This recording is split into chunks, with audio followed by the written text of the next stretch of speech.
This week's episode is sponsored by Goldove's new science fiction horror film, Lumina, only in theaters Friday, July 12th. If you love government conspiracies, space, aliens, and some blood mixed with comedy, this is the movie many critics claim is the new cult classic on the block. There's no exaggeration there, because it really punches way above its weight. A terrifying sci-fi thrill ride, Lumina follows four friends desperately searching for their abductee friend in a dumb, deep underground military base. Whether they find their friend or not, what they find in the desert of the U.S. to the sands of the Sahara will change their lives forever. In his feature directing debut, Gino McCoy leads a cast that includes the legendary Eric Roberts, as well as up-and-coming talent Rupert Lazarus, Eleanor Williams, Andrea Tivadar, Sydney Nicole Rogers, Ken Lawson, and Emily Hill. Don't miss Lumina, only in theaters Friday, July 12th.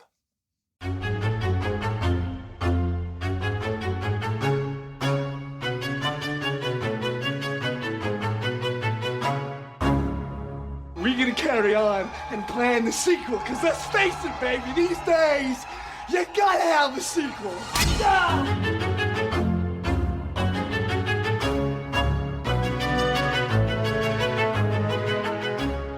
And welcome back to Micro Queers. It's our queer horror movie roundup, and I'm Joe. And I'm Trace, and we are discussing Jem Garrard's, I'm gonna say, way better than it has any right to be, Slay. Yeah, this is one that we definitely had on our radar. It dropped unexpectedly on Tubi because we love Tubi, not who they're owned by, but also whoever runs their fucking marketing and advertising sucks balls because they never tell us these things are coming more than a week in advance. So, hi, we're programming this now. Well, and I gotta say, though, so I got, the press email for this, that week it came out, and I was like, okay, it's a Tubi original, which, I mean, apparently by all, things I've heard, Tubi originals are actually, doing okay, quality-wise. Yeah, we've watched a bunch of them that we've either liked to, love is a strong word, but we have liked a number of them. And again, I think we were a little split on those Terror Train movies, but I did like Terror Train too. Okay. Two, the number two. The first one was yes, okay. I got that. Also, Terror Train also. Terror Train also. But no, I saw the post, it's kind of okay, this doesn't look like it has the best production values. And truthfully, it doesn't. But it doesn't matter because the movie leans into it with such a knowing wink that yes. I think it gets off to a bit of a rough start. And I think you feel similarly in that regard. But I really liked this. I laughed consistently the whole way through.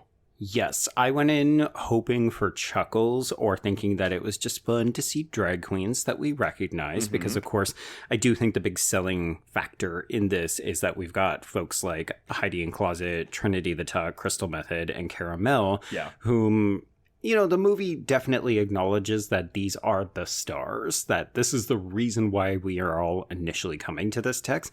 So I think it's very sage in that way. But then, yeah, you're right. There were a number of sequences where I thought, if this had a bigger budget, if it was actually being released theatrically, we would have done it differently. But because we knew that we had limited resources and probably limited time and so on, the production acknowledges that, leans into it, embraces it, dare I say. So there was one moment where I thought, oh, they're not going to show us. And they're just going to have characters comment on it, and that is so fucking smart. Joe, I was literally about to say, the one sequence that I was like, okay, I'm fully won over by this movie is where they are narrating what's happening because they can't show us because their budget is so low. Yeah. It's very clever. It's very savvy. And I've seen a couple of things that Garrard has worked on because I was actually a big fan of Motherland, which was a genre TV show about witches. It actually had the main girl from that incident in a Ghostland. Yes. It was Taylor Hickson. Yes. So it actually had Taylor Hickson in it. And I liked that show. It was also very queer. So ladies who like ladies or folks who like watching ladies like ladies, that's a pretty good show for you. But all things considered, I was also surprised by this. I was pleasantly agreeable to it. And even in the parts where I felt like it stumbled a little bit, it picked itself up so quickly. Yeah. It never felt like it dragged. I think there were a couple moments where I thought it was starting to drag, but then it immediately picked itself up because, okay, there is another version of this movie that could have easily felt like an excruciatingly long, bad RuPaul's Drag Race sketch. 100%, yeah. And that's not what this is. And I think, though, it is the commitment of these 4 stars and a really wonderful cast of supporting players that just really sells the whole thing for me. Yeah. Okay. So what I'm hearing is that you are recommending this. Oh, yes. And I will remember this because I'm going to show it to a lot of people. Like, this will enter my show visitors, like, rotation. It's a fun one where I could see even just throwing it on in the background because it's kind of fun and colorful in that regard. But yeah, this movie would... I was going to do it. This movie would slay with an audience. I mean, it's another one of these casualties of watching things at home, but I could definitely imagine inviting friends over, having a couple of drinks, and just popping this on, and it would be a good time. Yeah, and everyone, if you don't know what this is about, actually, it's basically, I mean, the easy log line is, it's From Dusk Till Dawn meets To Wong Foo, or Priscilla, Queen of the Desert. Yes, that camper, it's Priscilla, 100%. It's definitely Priscilla. But it's also American, that's, I think. Well, yes. But yeah, okay, well, why don't we go through some of these plot beats, Joe? Yeah, so the rockiest part of the film, I would say, is actually the opening. And I couldn't figure out if it was the film trying to figure out its tone or me adjusting to the film's tone. Right. But this opening scene where we watch Rufus, who is a produce delivery man and the eventual antagonist of the film, he's played by Shane Kruger. He's attacked by this vamp, and the makeup effects on this vamp looks really bad, very low budget. And this is where I said, oh no. Yeah, this is, I think we're trying to do like Buffy season 1, The Master, but it looks like a mask. Like, it doesn't look like a makeup job. Yeah, so this was a little rough, but again, I think kind of clues you into because there's a lot of CGI blood in this movie, and which again, for this kind of thing, I don't really care. But there's also a lot of shots where like, okay, like someone's getting bit or attacked, and there's CGI blood, but then like there's no actual wound on the person's body. Yeah, so you just got to let it go because we're not doing that. Absolutely not. But it's fine. Yeah. But then we're introduced to our queens, and I don't know if I have an MVP, but I will say I was not pleasantly surprised, actually. I know these are all very talented queens. I was worried at first about Crystal Methyd, who plays Bella Du Bois. She was one of my favorite drag queens in her season of Drag Race. Okay. But I felt like there was just something off with her performance. And then I realized, because this character's just in her own world, like completely. Like, she's not even, like, her timing seems off. But then I realized, that's very intentional for her humor. Right. Yeah. Very different character from all the rest of them who do seem more present.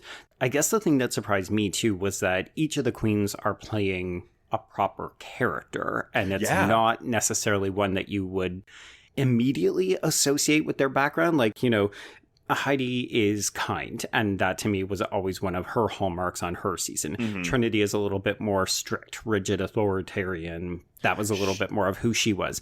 But, like, they're not playing themselves, which I thought would have been the easiest way to go with this. And I wound up being really, really glad because it does offer them an opportunity to build an actual character instead of just saying, oh, well, you know who I am because you watch Drag Race. No, because they actually, like, acted. They had an opportunity to act in this movie, and I think all of them are really, really, really successful. Heidi in Closet really surprised me because I really like Heidi as well, but I've never really seen her do something like this before. And Trinity, I mean, we know Trinity has to sit in her, so.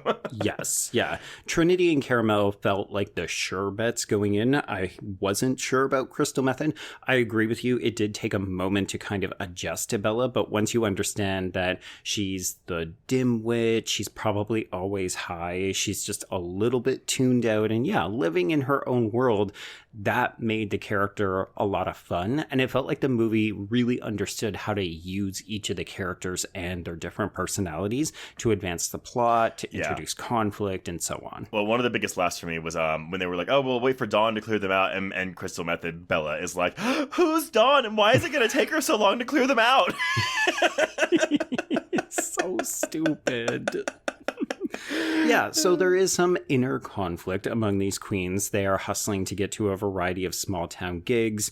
Robin is the one who does all the bookings, and she keeps booking them in the wrong clubs. So that's how we end up going to, oh my God, what is it called? It's the Bold Buck, but it was supposed to be the Bold Tuck. Yes.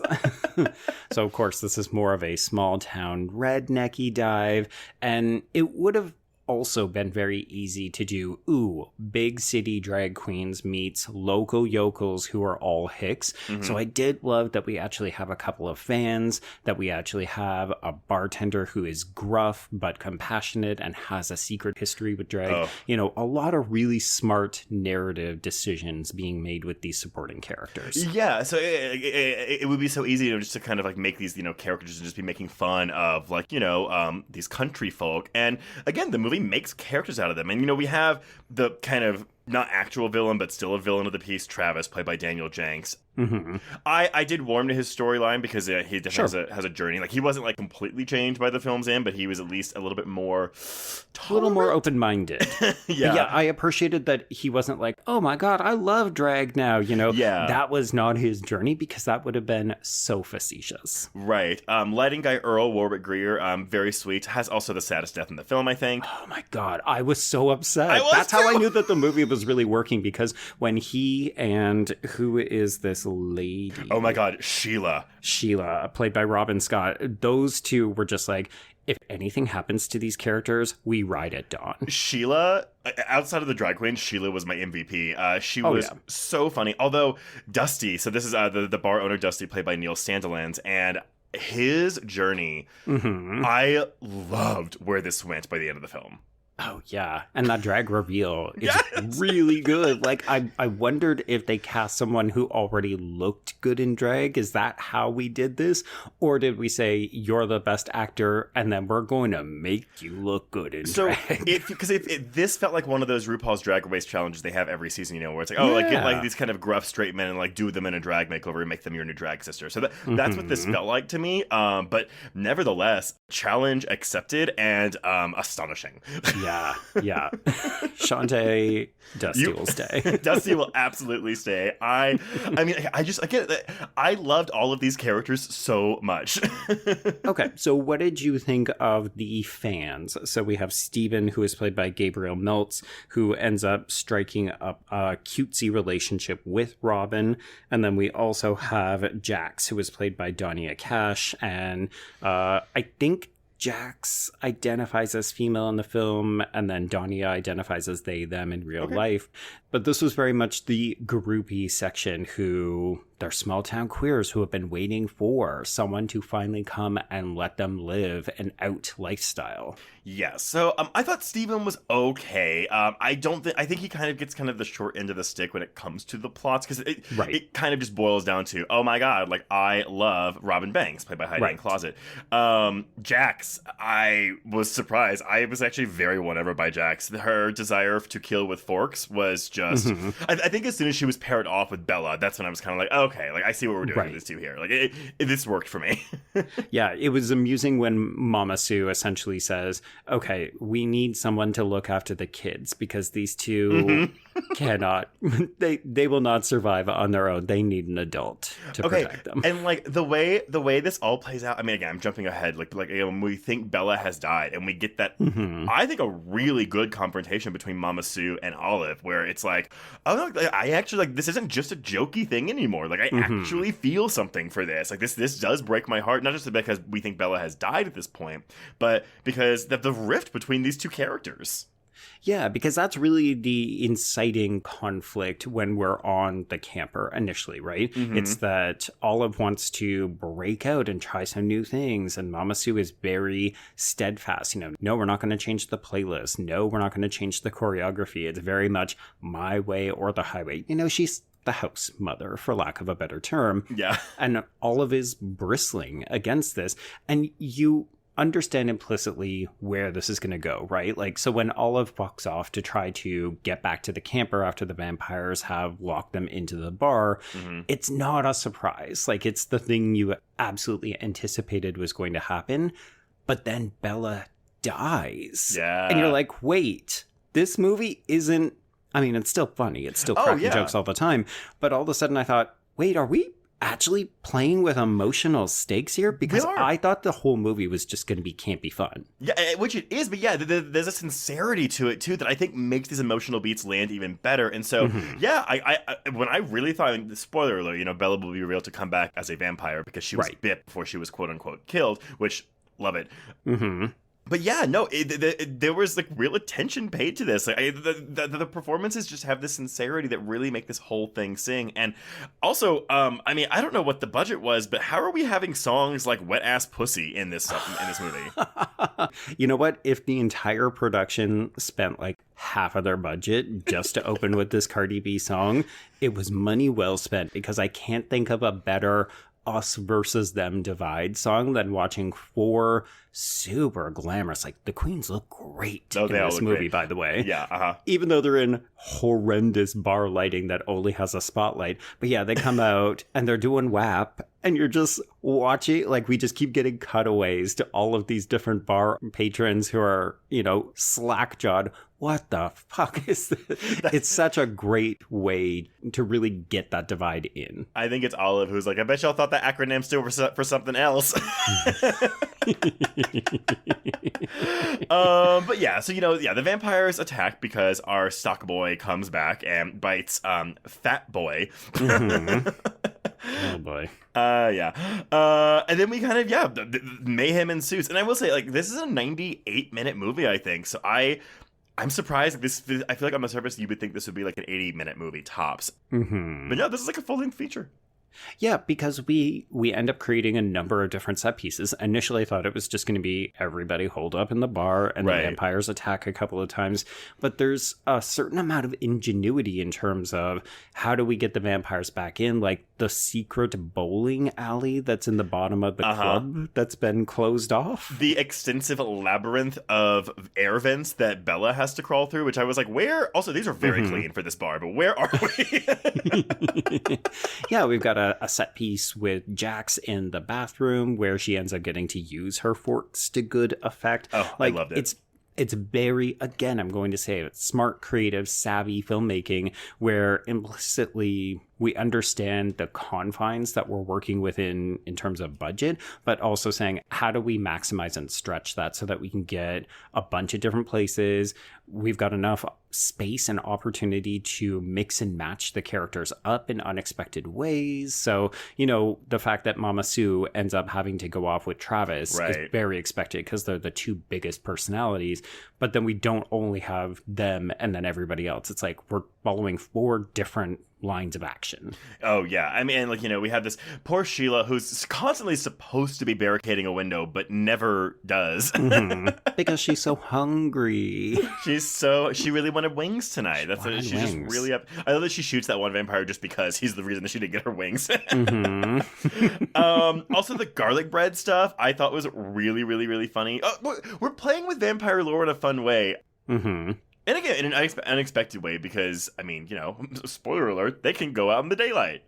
Yeah, they can go out in the daylight, and that's completely fine. I will say we're cracking a few too many jokes about Twilight. Like, we're definitely referencing some other vampire films as well. Right. I think at one point we say, is this Bram Stoker's vampires or Twilight vampires? And that was enough for me, but we kept making sparkly vampire jokes or Edward Cullen stuff. Like, I think there was about 4, and that was a little too much. But I did like that, yeah, it was, okay, garlic, yes. Daylight, no. No mention of crosses at all in this movie, Trace. Well, no, so there was one, though, because someone tried to use a cross, and someone was like, it didn't work! And then I think it's Jax that goes, oh, the church lied. Okay. I guess the reason I thought it was interesting is because we do ultimately end up hammering home this message. And I will say this was the other big moment. We'll circle back to Bella's death and some other things in a moment. But for me, the moment that the film truly hit, like when I knew that this was a properly good film and it didn't have an asterisk or a concession, oh, it's a Tubi original, or like, oh, but it's starring drag queens. It was just a good fucking film. Was when we hit that plot beat about Olive coming back, getting really mad at everybody and saying, why do queer people stay in a place like this? You're not going to change somebody like Travis's mind. why don't you just leave? Because things will never get any better here. And people pushed back on it. I love that the film was willing to have that kind of conversation, because that is a relevant queer conversation in 2024. That's what I'm saying. Like, there's like meaningful commentary in this script, and it doesn't ring hollow, you know? No. And I'm not going to pretend like, oh, this is so groundbreaking or something. It's not like we haven't done this before, but for the film to A, be willing to do that, and B, do it successfully in a way that doesn't feel either hokey or like we're shoehorning in a message or a moral. You know, it feels organic to the text, but I really appreciated it because it would have been easy to just say, no, it's just drag queens versus vampires. But at the same time, it doesn't feel too preachy, you know? No. Like, it feels very organic and just, like, natural. It doesn't feel like they're on a soapbox, like, talking to the audience through this movie. Well, and I don't think either side is wrong. Like, Olive isn't right. We implicitly understand that she has a point, but also she's kind of wrong. And then we've got Jackson Stephen, where you think, you could be having a better life if you left this hickish town. Yep. And yet, when they say, somebody's got to stay here, I just thought, fuck, yeah. I know. Yeah. I know. My eyes got all misty. It was genuinely heartfelt. Wait, what did you wind up giving this movie on a score? I ended up giving it, I think, a 3.5. That's what I did too. Yeah, I was really torn between a 3.5 and a 4. I don't think it's quite there at a 4. But again, like, well worth everyone's time. Yeah. Okay, so what about this Bella's death? Which I gotta say, though, I love her running gag of always doing a costume change with each act break. Yes, I definitely had a good cackle while Bella is trying to squeeze through the vents and the dominatrix costume just keeps squeaking. Oh my god, and the hair is so long. There's the one point where she's actually trying to hide from the vampire who's going after her, and her hair is so high that it's over top of the counter, and the vampire just immediately sees her. Very funny. I liked how Bella's death ultimately ends up changing another of the rules of vampirism that we thought we knew. So yeah, we discovered that they can go out in the daylight from the initial attack on Rufus. But then when Bella comes back and she elects not to hurt anybody because who you are as a vampire reflects your character as a human being. And then it's like, oh, Earl is also good. Oh, Sheila is also good. Yeah, so if you're an asshole person, then you're an asshole vampire. But no, yeah, because I think she compared it to like, I really want to eat this like really like sugary thing, but I don't eat it because I have self-control.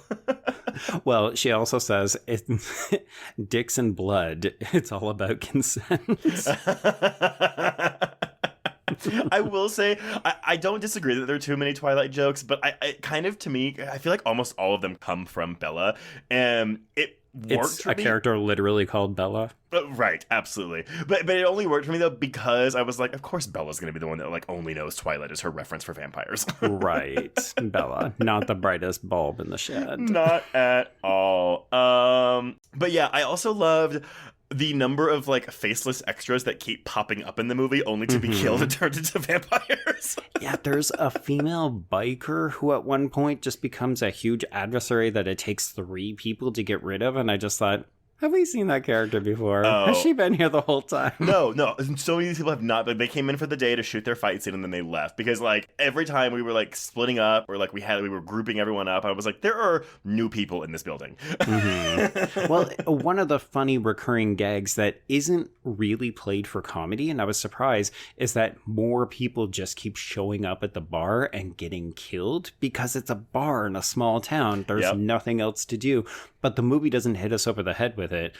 I just like the fact that at the end of the film, when we kind of think, all right, we might be able to take Rufus and these other people, all of a sudden, like 2 truckfuls of shitty looking 20-something bros turn up and just immediately get slaughtered. And you think, fuck, okay, never mind.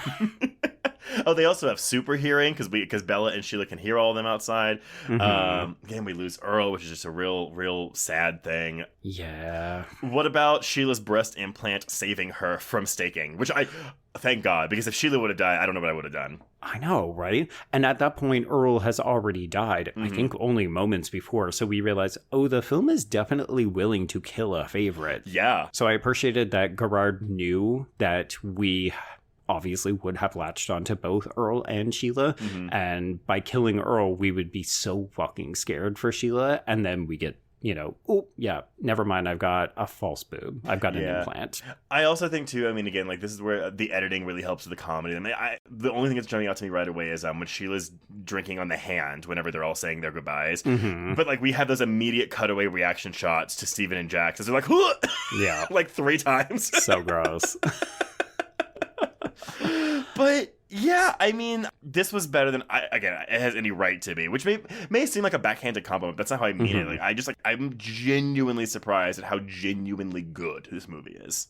Say genuinely again. I know, right? I'm sincerely surprised at how genuinely good this is. No, I am in full agreement with you. I mean, the benefit of having a bunch of people watch this before us is that we kind of should have known. I mean, I thought that people were going a little bit easy on it because it had our favorite drag queens in it. So it was a really pleasant surprise to learn, oh no, okay, we're not being gaslit by our community. This actually is a really enjoyable endeavor. And I'm thinking maybe one more of these Tubi originals, and I might have to stop saying, ooh, it's a Tubi original, because they do keep putting out good shit. Agree. And I really, honestly, I hope we get a sequel to this. Like, I would love to see this group back together again, bring in some more queens, or honestly just leave it with these 4 and do some more good side characters. I agree. Yeah. If nothing else, it's like, okay, adopt the We're Here model and just take them to a new small town and then swap it out. Don't do vampires, do werewolves, or maybe not werewolves because you might not have the budget. But they mentioned zombies in one of the scenes, and so I was like, oh, I wonder if they'll do zombies next. And honestly, they could do the makeup for the zombies themselves because they're drag queens. So. Sure. There you go. Yeah, I would happily and automatically watch a sequel to this. Yeah, absolutely. Well, okay, everyone. Well, yeah, please, if you have not seen Slade, please go watch it. It is streaming exclusively on Tubi. And shit, have some fun with it. Absolutely. But until next time, we can cross out Slay. Indeed. And cross out microqueers.